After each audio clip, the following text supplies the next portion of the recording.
Assalomu alaykum, hurmatli Mustang jamoasini kuzatib turgan obunachilarimiz. Bugun 31 may 2025-yil Surxondaryolik Elyor akamizni granulyatorlar tayyor bo'ldi. Soatiga 30 kilodan 50 kilogacha chiqaradigan, roli egalanadigan 125 diametrlik, hop, Moskvich zadniy mostlik. Motorimizga 8 kilovat yozuv yozilgan, lekin aslida 4 kilovat bo'ladi. Hop. Granulyatorimiz ichida matrisasida 6 mm razmer turibdi. Mol qo'ylarning razmeri mana shu razmerda hozir chiqarib ko'rsatib beramiz. Boshladik.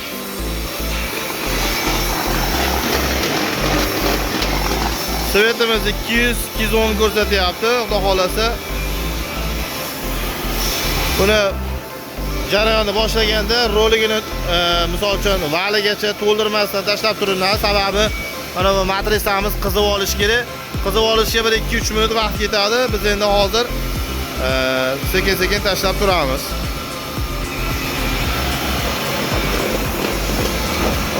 Hop. Presi chiroyli chiqyapti, xudo xolasa.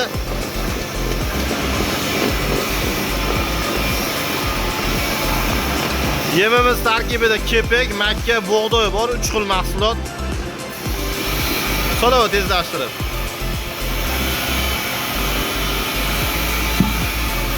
Uy sharoitida ro'zg'orbob.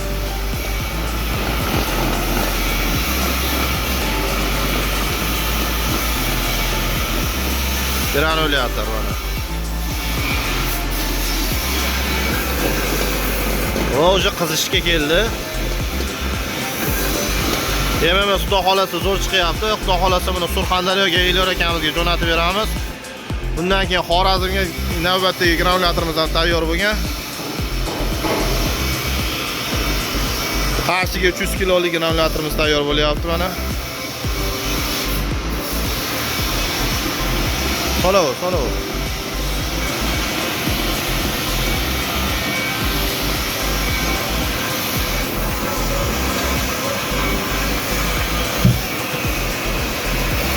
Tokimiz 196.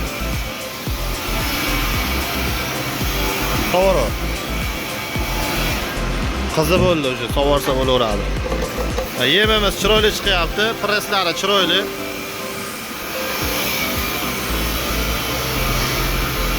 Kimga shunaqa granulyatorlar keraksa, Qo'qon shahar 4-avtobazanchidamiz.